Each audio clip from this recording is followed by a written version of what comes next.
Hello students, आशा करते हैं कि आप लोग बेहतर होंगे।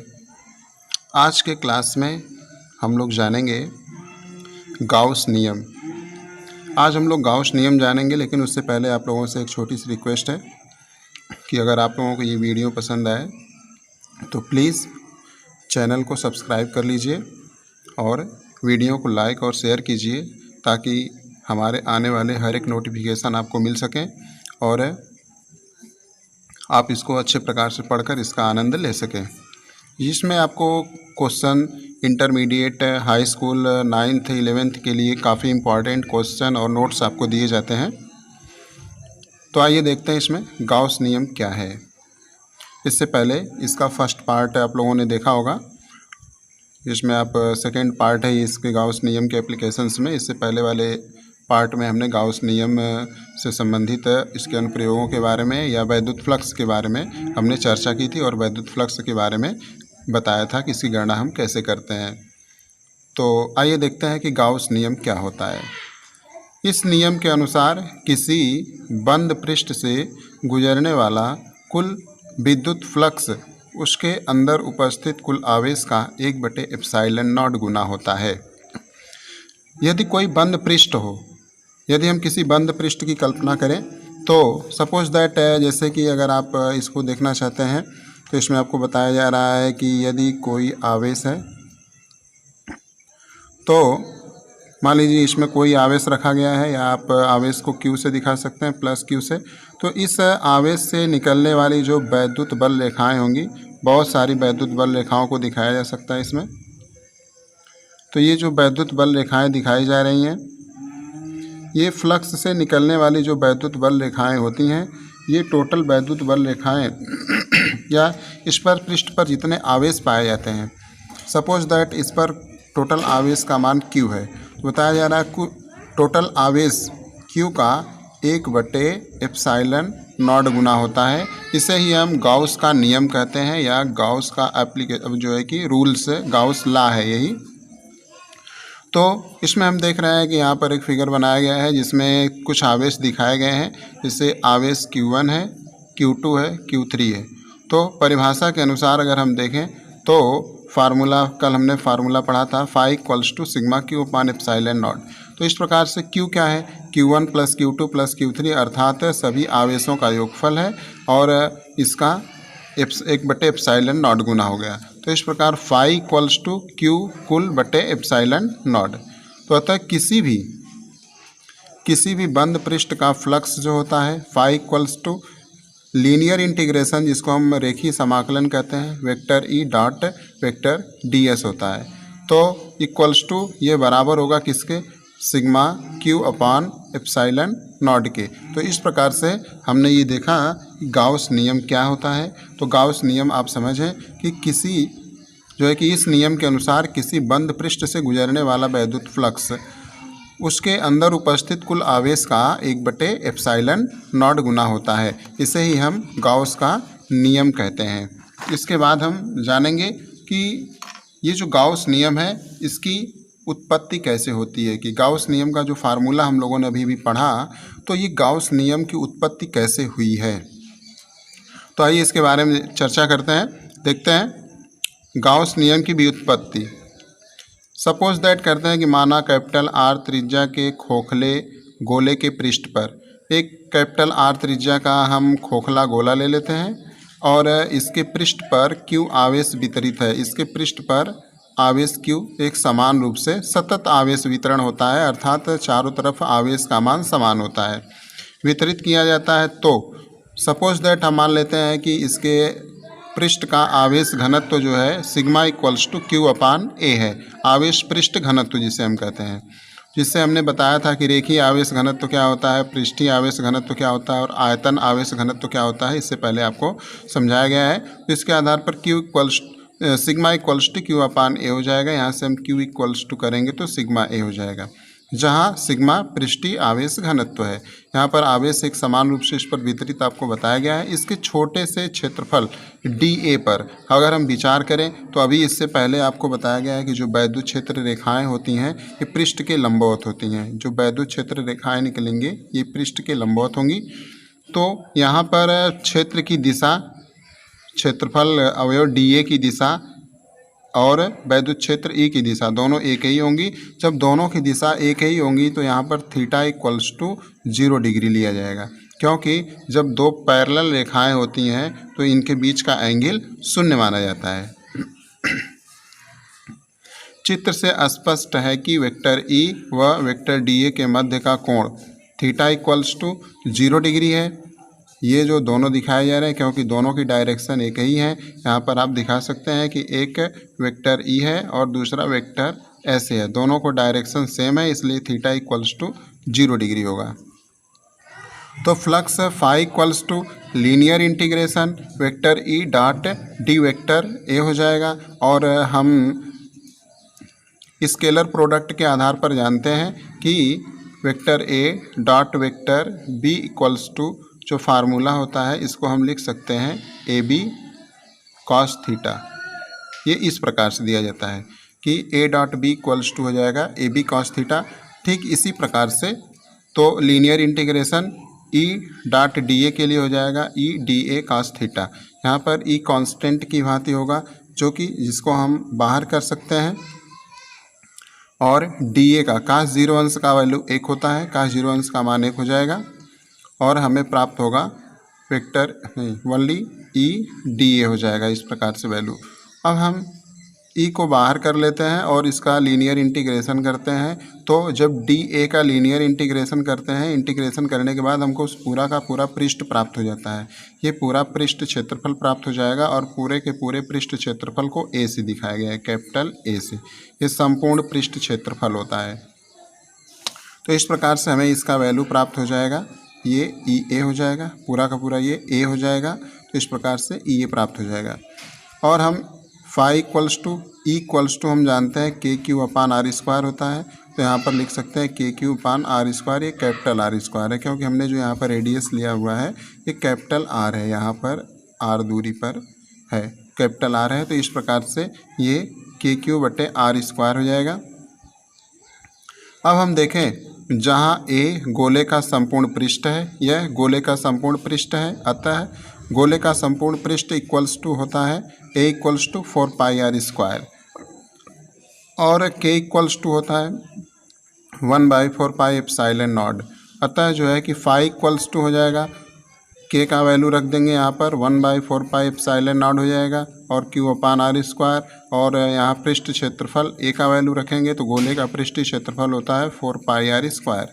तो यहाँ से ये 4 पाई से 4 पाई डिवाइड हो जाएगा और R स्क्वायर से R स्क्वायर डिवाइड हो जाएगा। तो हमें जो प्राप्त वैल्यू होगा ये होगा Q upon epsilon not.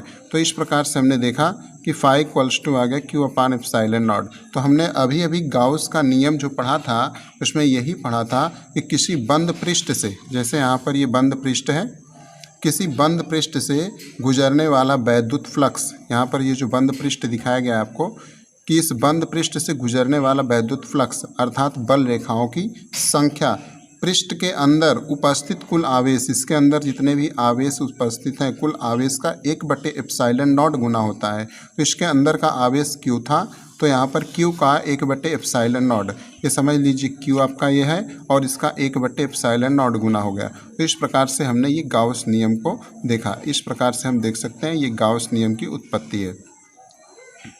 But इसमें एक इम्पॉर्टेंट बात ये है कि आप इसको नोट्स के रूप में देख सकते हैं कि गाउस के नियम में वैद्युत फ्लक्स या फ्लक्स का मान आकृति पर निर्भर नहीं करता है। अब याद रखें कि जो फ्लक्स है वो आकृति पर निर्भर नहीं करता है। ये आपका आकृति किसी भी प्रकार का गोलीय हो सकता है या किसी ऐसा हो सकता, किसी भी प्रकार का अनियमित आकृति का हो सकता है, बट ये बंद आकृति ही होनी चाहिए। अगर इसमें बंद पृष्ठ है तो यह रूल्स फॉलो करेगा। तो इस प्रकार से हमने देखा गाउसियन पृष्ठ में कि किस प्रकार से गाउस नियम की व्युत्पत्ति होती है, गाउसियन नियम की व्युत्पत्ति के बारे में। अब इसके बाद हम इससे अगली टॉपिक जानते हैं। अब हम इसमें जानेंगे कि गाउस नियम लागू होने की शर्तें, कि गाउस नियम जो है ये किस किस कंडीशन में लागू होता है, इसके बारे में हम जानेंगे।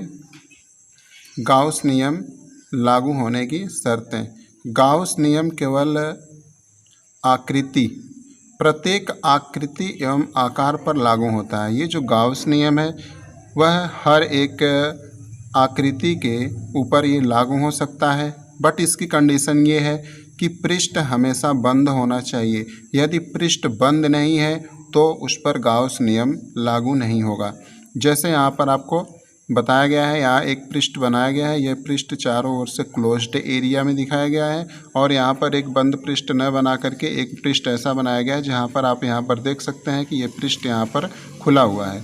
तो हम ये कह सकते हैं स्पष्ट रूप से कि गाउस नियम यहाँ पर लागू होगा और जो वैल्यू होगा phi equals to sigma Q upon epsilon naught होगा और यहाँ पर गाउस नियम लागू नहीं होगा। जब यहाँ पर गाउस नियम लागू ही नहीं होगा तो यहाँ पर गाउस प्रमेय का फार्मूला नहीं दिया जा सकता है। तो इस प्रकार से ये बात स्पष्ट होती है कि गाउस नियम प्रत्येक आकृति एवं आकार पर लागू होता है, लेकिन पृष्ठ हमेशा बंद होना चाहिए। अगर बंद पृष्ठ है तभी यह नियम लागू होगा। गाउस के नियम में आकृति या पृष्ठ के बाहर स्थित किसी आवेश को नहीं लिया जाता है।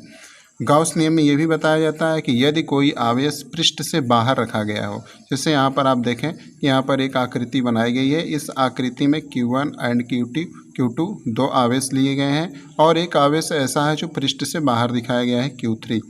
तो इसमें ये आवेश देख रहे हैं कि पृष्ठ से बाहर है, तो जो आवेश पृष्ठ से बाहर होता है उसको हम कह सकते हैं कि यह गाउस नियम में नहीं शामिल होगा, अर्थात इसकी गणना हम नहीं कर पाएंगे वैद्युत फ्लक्स के सूत्र से। जैसे यहाँ पर बताया जा रहा है वैद्युत फ्लक्स का formula sigma Q upon epsilon not होता है इक्वल्स टू, तो यहाँ पर सिग्मा क्यू है क्या, तो पृष्ठ के अंदर के आवेश, पृष्ठ के अंदर जो भी आवेश हैं वो लिए जाएंगे, बाहर का आवेश नहीं लिया जाएगा। जैसे Q3 बाहर का आवेश है इसलिए हम इस आवेश को नहीं लेंगे, तो हो जाएगा Q1 plus Q2 upon epsilon not.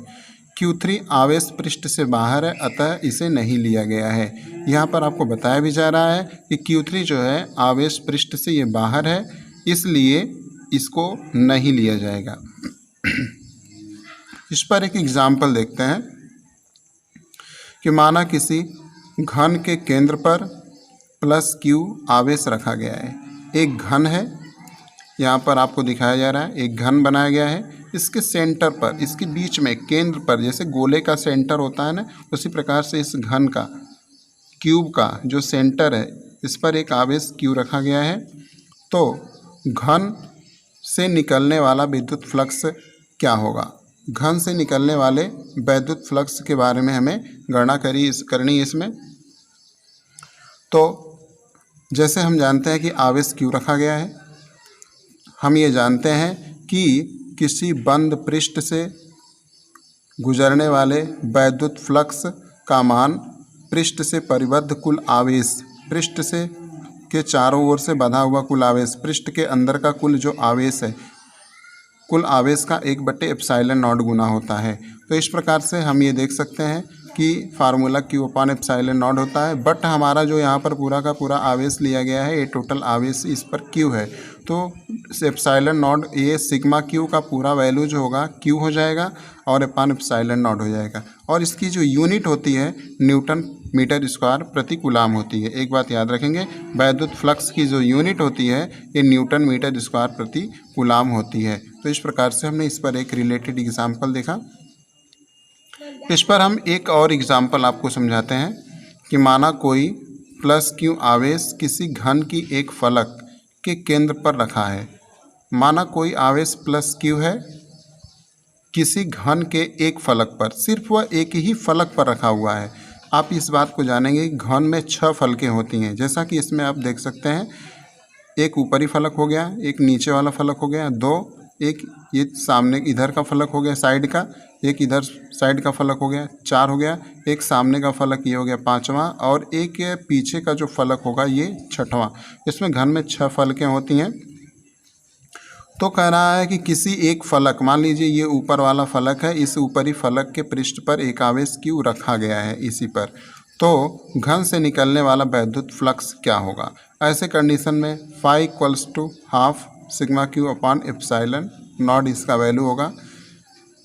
तो इस प्रकार से आप ये याद रखें कि इसका जो वैल्यू होता है हाफ होता है, अर्थात 1/2 Q/ε0 हो जाएगा न्यूटन मीटर स्क्वायर प्रति कूलाम स्क्वायर। तो इस प्रकार से हमने इसमें देखा कि गाउस प्रमेय क्या होती है, गाउस प्रमेय, गाउस नियम क्या होता है और इसकी व्युत्पत्ति किस प्रकार से की जाती है, और इससे रिलेटेड हमने एग्जाम्पल भी देखा।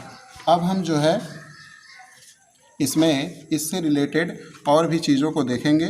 तो इसमें हम लोगों ने देखा कि किस प्रकार से हम गाउस नियम में इसके एप्लीकेशंस का प्रयोग करते हैं। अब हम इसकी अगली टॉपिक के बारे में जानेंगे कि इसकी अगली टॉपिक क्या है। तो आइए देखते हैं इसकी अगली टॉपिक। इसमें इसकी अगली टॉपिक है एक समान रेखीय आवेश घनत्व लैम्डा। एक समान रेखीय आवेश घनत्व लैम्डा के अनंत लंबाई के सीधे चालक तार के कारण विद्युत क्षेत्र का मान निकालना। यदि कोई चालक तार ले लिया जाए, यह एक चालक तार ले लिया गया है। अब इस चालक तार में कह रहे हैं कि इसका रेखीय घनत्व लैम्डा है, आवेश घनत्व लैम्डा, ये अनंत लंबाई, ये अनंत लंबाई का है, बट हम इसके एक छोटे से खंड के ऊपर कैलकुलेशन करेंगे, गणना करेंगे। वैद्युत क्षेत्र का मान निकालना। इसकी वजह से किसी बिंदु पर इस चालक की वजह से, ये चालक तार है और हम एक गॉसियन पृष्ठ की कल्पना करते हैं और इस गॉसियन पृष्ठ से कुछ दूरी पर इसके पृष्ठ पर एक बिंदु मान लेते हैं P। इसी बिंदु P पर हमें इसकी गणना करनी है कि वैद्युत क्षेत्र का मान कितना होगा। माना लैम्डा रेखीय आवेश घनत्व का कोई तार एक समान आवेशित है। यदि इसके dq अल्पांश आवेश, अल्पांश के कारण स्मॉल r दूरी पर किसी बिंदु P पर वैद्युत क्षेत्र ज्ञात करना है। आपको हमने बताया कि हम एक गॉसियन पृष्ठ बनाते हैं, कल्पना करते हैं और इस आवेश से स्मॉल r दूरी पर स्थित एक बिंदु P है। इसी बिंदु P पर हमें वैद्युत क्षेत्र की गणना करनी है कि इस बिंदु पर वैद्युत क्षेत्र का मान कितना होगा। अतः गॉसियन पृष्ठ की रचना करने पर पृष्ठ बेलनाकार प्राप्त होता है। ये जो हमें बेलनाकार पृष्ठ प्राप्त होगा, गॉसियन पृष्ठ, यह जो गॉसियन पृष्ठ होगा ये बेलनाकार होगा, सिलेंड्रिकल होगा। तो इसमें आप देखेंगे यह जो बेलनाकार पृष्ठ है, इस पृष्ठ की 3 सतहें होंगी। इसकी सतहों के बारे में अगर विचार करें तो जैसे यदि आप इसको देखें, या यहाँ पर आपको ये पेन का कैप जो दिखाया जा रहा है ये सिलेंड्रिकल मीन्स दैट इसके अंदर एक रिफिल है। सपोज दैट आप कल्पना कर सकते हैं, तो इसमें एक रिफिल है या जो है कि एक पतला तारा, अगर आप इसको देखें तो कुछ इस प्रकार से आप देख सकते हैं कि यहाँ पर इसमें ये हमारा वायर था, ये पतला वायर जो आपको यहाँ पर दिखाया गया ये वायर हो गया। तो अब इसके अंदर जो है कि ये वायर हो गया हमारा, और हमने इसको जो ये रेड कलर का जो इसको पेन का जो कवर है, इस कवर को हम समझ लेते हैं गॉसियन पृष्ठ है। हम इसी गॉसियन पृष्ठ की कल्पना किए हुए हैं। तो अब इस पर देखेंगे और ये यहाँ से पैक रहेगा इस तरह से, ये इस तरह से होगा। तो अब आप समझें कि ऐसे इसका एक सतह ये हो गया, एक पृष्ठ ये होगा, दूसरा पृष्ठ ये होगा और एक पृष्ठ ये होगा। इसकी 3 पृष्ठें बनेंगी। तो हम इसमें इन तीनों पृष्ठों के बारे में देखेंगे कि ये 3 पृष्ठें कैसे हैं और इनमें से कैसे कैसे रेखाएं गुजर रही हैं। तो आप इसमें देख सकते हैं कि इस पृष्ठ को हमने S1 मान रखा है, ये हमारा पृष्ठ S1 हो गया, और हम नीचे वाले पृष्ठ को S2 मान लेते हैं और ऊपर वाले पृष्ठ को हम S3 मान लेते हैं। इसमें 3 पृष्ठ हो गए। अब एक बात तो कन्फर्म है कि जब कोई रेखा है तो इससे निकलने वाली वैद्युत रेखाएं जो होंगी कुछ इस प्रकार से निकलेंगी, पृष्ठ के लंबवत, इसके लंबवत निकलेंगी। तो यहाँ से जो निकलने वाली ये वैद्युत बल रेखा है, इसकी दिशा वैद्युत क्षेत्र की दिशा और ये पृष्ठ क्षेत्रफल की दिशा, मतलब आप समझें इसकी दिशा ऊपर की ओर और इसमें से निकलने वाले बल रेखाओं की दिशा भी ऊपर की ओर, दोनों एक ही डायरेक्शन में होंगे। और हमने अभी आपको बताया कि जब दोनों के डायरेक्शन एक होते हैं, ये ई की दिशा और एस की दिशा, जब दोनों एक होंगे तो थीटा इक्वल्स टू 0 हो जाएगा। तो हमने इसके बीच का कोण θ1 मान रखा है, थीटा इक्वल्स टू 0 डिग्री हो जाएगा। अब इसके बाद जो है सेकेंड वाले पृष्ठ पर यहाँ पर देखते हैं तो ये वैद्युत क्षेत्र की दिशा ऐसी हो जाएगी और ये पृष्ठ की दिशा नीचे की ओर है। तो दोनों के बीच का एंगल जो होगा ये 90 डिग्री हो जाएगा। और इस पर अगर विचार करें तो ये जो है वैद्युत क्षेत्र की दिशा तो ऐसे ही रहेगी जैसे इस वायर में आपने दिखाया गया है, और इसका क्षेत्रफल है ऊपर की ओर, तो इसमें भी एंगल जो होगा 90 डिग्री का हो जाएगा। तो आप इसमें देख रहे हैं कि एक पृष्ठ पर एंगल 0 है और इन दोनों सम्मुख पृष्ठों पर इसका जो है एंगल 90 डिग्री हो जा रहा है। तो इसकी लंबाई यल ली गई है। तो स्मॉल यल लंबाई तथा आर त्रिज्या के गाउसियन पृष्ठ की कल्पना करें। हमने इस पृष्ठ की कल्पना की है जिसके बारे में अभी आपको बताया। गाउसियन पृष्ठ से संबद्ध कुल आवेश, गाउसियन पृष्ठ से संबद्ध क्यू आवेश Q इक्वल टू लैम्डा यल होता है, क्योंकि हम जानते हैं कि लैम्डा रेखीय आवेश घनत्व है। रेखीय आवेश घनत्व लैम्डा इक्वल्स टू होता है Q अपान यल। तो इस प्रकार से तो हम देख रहे हैं Q इक्वल्स टू हो जाएगा लैम्डा यल। तो इस प्रकार से हम कुछ टोटल आवेश की गणना इस पर कर लेते हैं या मान प्राप्त हो जाता है हमें। गाउस नियम के अनुसार लीनियर इंटीग्रेशन करेंगे तो vector E dot D S होता है, जिसको हम Q अपान एप्सिलॉन नॉट से दिखाते हैं। तो इस प्रकार से vector E dot D S equals to होता है E D S cos theta.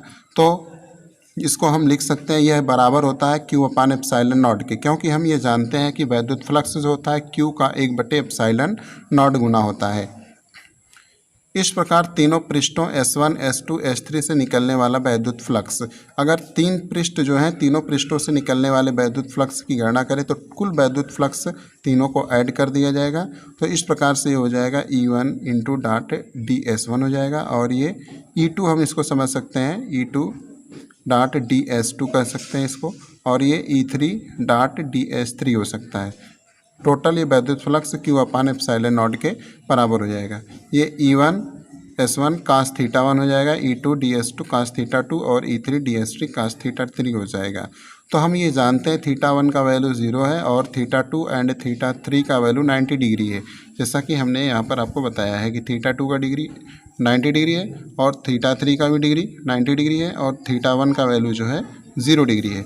तो ये वैल्यू जब हम इसमें पुट करते हैं तो हमें ये पता है कि कास 90 डिग्री का वैल्यू 0 होता है।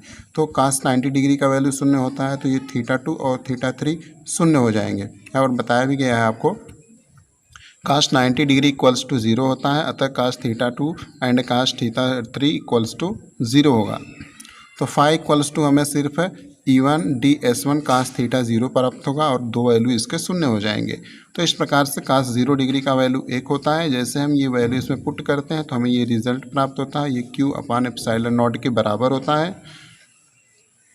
इस प्रकार से हम देख सकते हैं ये DS E को हम कॉमन लेंगे तो E1, इसके बाद लीनियर इंटीग्रेशन करेंगे DS1 और ये Q इक्वल टू होता है lambda L upon epsilon not हो जाएगा, जैसे कि ऊपर आपको बताया गया है यहाँ से कि Q इक्वल्स टू होता है लैम्डा यल।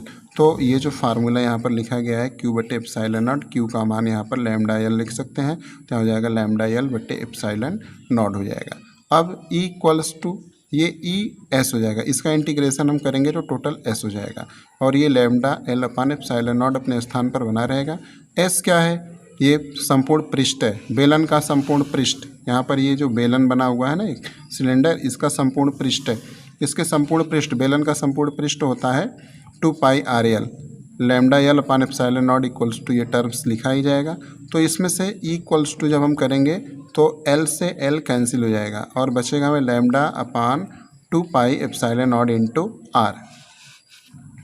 इस प्रकार से यहाँ हम इसको लिख सकते हैं E equals to 2K lambda upon R, जहाँ R गाउसियन पृष्ठ की त्रिज्या है, बाहर से बिंदु की दूरी, या इसको दूरी भी कह सकते हैं या त्रिज्या के नाम से जानते हैं। लैम्डा रेखीय आवेश घनत्व है और K equals to 1/4 pi epsilon naught, जिसका वैल्यू होता है 9 × 10⁹ न्यूटन मीटर स्क्वायर प्रति कूलाम होता है। तो इस प्रकार से हमने ये देखा कि किसी एक चालक तार पर एक समान रेखीय आवेश घनत्व के अनंत लंबाई के सीधे चालक तार के कारण वैद्युत क्षेत्र का मान कितना होता है।